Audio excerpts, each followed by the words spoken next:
Salut à tous, bienvenue dans ce court encouragement. Et toi qui es derrière l'écran, on va partager un texte ensemble.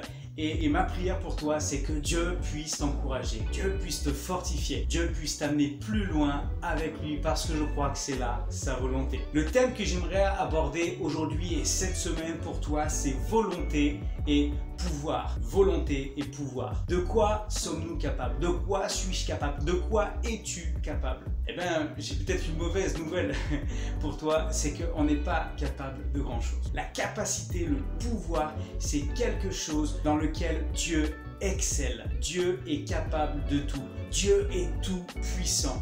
Nous ne sommes pas à même de pouvoir réaliser grand-chose, sauf si nous avons le Seigneur avec nous. On va prendre juste un texte ensemble, c'est Romains chapitre 7 verset 18. Paul parle aux Romains et il dit jusqu'au verset 20 « Ce qui est bon, je le sais, n'habite pas en moi, c'est-à-dire dans ma chair.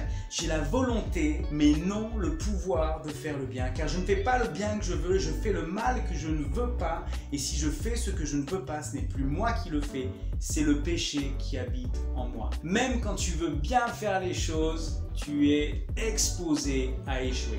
Tu es dirigé à échouer, même quand tu veux bien faire les choses. C'est Paul qui en parle, c'est un apôtre, c'est un grand serviteur du Seigneur, c'est un disciple qui est fidèle et il expose en fait ce combat, cette lutte qu'il a. Il veut faire le bien, mais il n'en a pas le pouvoir. La Bible dit que nos capacités, au contraire, viennent de Dieu. C'est dans 2 Corinthiens chapitre 3 verset 5. Ce n'est pas à dire que nous soyons par nous-mêmes capables de concevoir quelque chose comme venant de nous-mêmes. Notre capacité, au contraire, vient de Dieu. Parce que lui est tout-puissant. C'est la Bible qui le dit, encore une fois, Luc 18, verset 27. Ce qui est impossible aux hommes est possible à Dieu. Alléluia. Alors, si tu ne peux pas tout faire et si tu ne peux pas tout réaliser parce que tu as tes limites, il y a une carte que tu peux jouer. Il y a une chose qui est en toi et que le Seigneur t'a laissé t'adonner. C'est la volonté, le désir. Que veux-tu faire? Que veux-tu pour ta vie? Où veux-tu aller? Où en es-tu avec le Seigneur? Est-ce que tu veux poursuivre le chemin avec lui? Je pourrais prendre un autre exemple, un autre texte, c'est l'aveugle dans Luc chapitre 18, versets 35 à 43. Comme Jésus approchait de Jéricho, un aveugle était assis au bord du chemin et mendiait. Entendant la foule passer, il demanda ce que c'était. On lui dit, c'est Jésus de Nazareth qui passe. Il cria, Jésus, fils de David, aie pitié de moi. Ceux qui marchaient devant le reprenaient pour le faire taire, mais il criait beaucoup plus fort, fils de David, aie pitié de moi. Jésus, s'étant arrêté, ordonna qu'on le lui amène, et quand il se fut approché, il lui demanda, que veux-tu que je te fasse? Il répondit, Seigneur, que je recouvre la vue. Et Jésus lui dit, recouvre la vue, ta foi t'a sauvé. À l'instant, il recouvra la vue et suivit Jésus en glorifiant Dieu. Tout le peuple, voyant cela, loua Dieu. N'est-ce pas extraordinaire? Il y a là un aveugle au bord du chemin.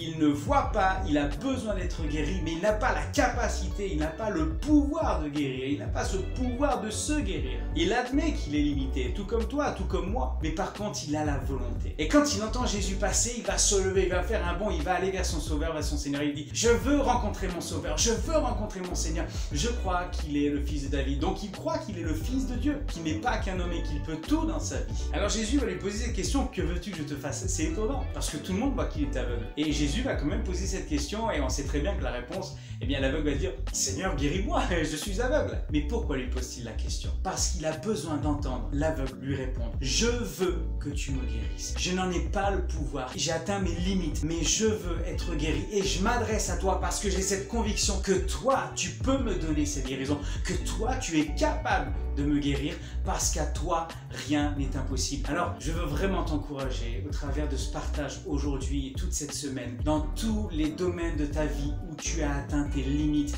où tu n'es plus capable. Ne baisse pas les bras. Prie le Seigneur, mets-toi à genoux, confie-lui ton désarroi, confie-lui tes problèmes, tes soucis, confie-lui tes galères toutes les fois où tu es sur le point d'arrêter et prie et demande au Seigneur, je veux et j'ai ce désir que tu me bénisses, que tu me remplisses, que tu me transformes, que tu me renouvelles. Alléluia. Fais cette prière et tu verras si Dieu n'ouvre pas les écluses des cieux pour toi, s'il ne va pas faire descendre la bénédiction dans ta vie, parce que lui est capable. Alors joue cette carte maintenant, c'est toi qui désires, c'est toi qui peux vouloir exprimer ce besoin au Seigneur. Que Dieu te bénisse, je te dis à très bientôt et que le nom de Jésus soit loué. Amen.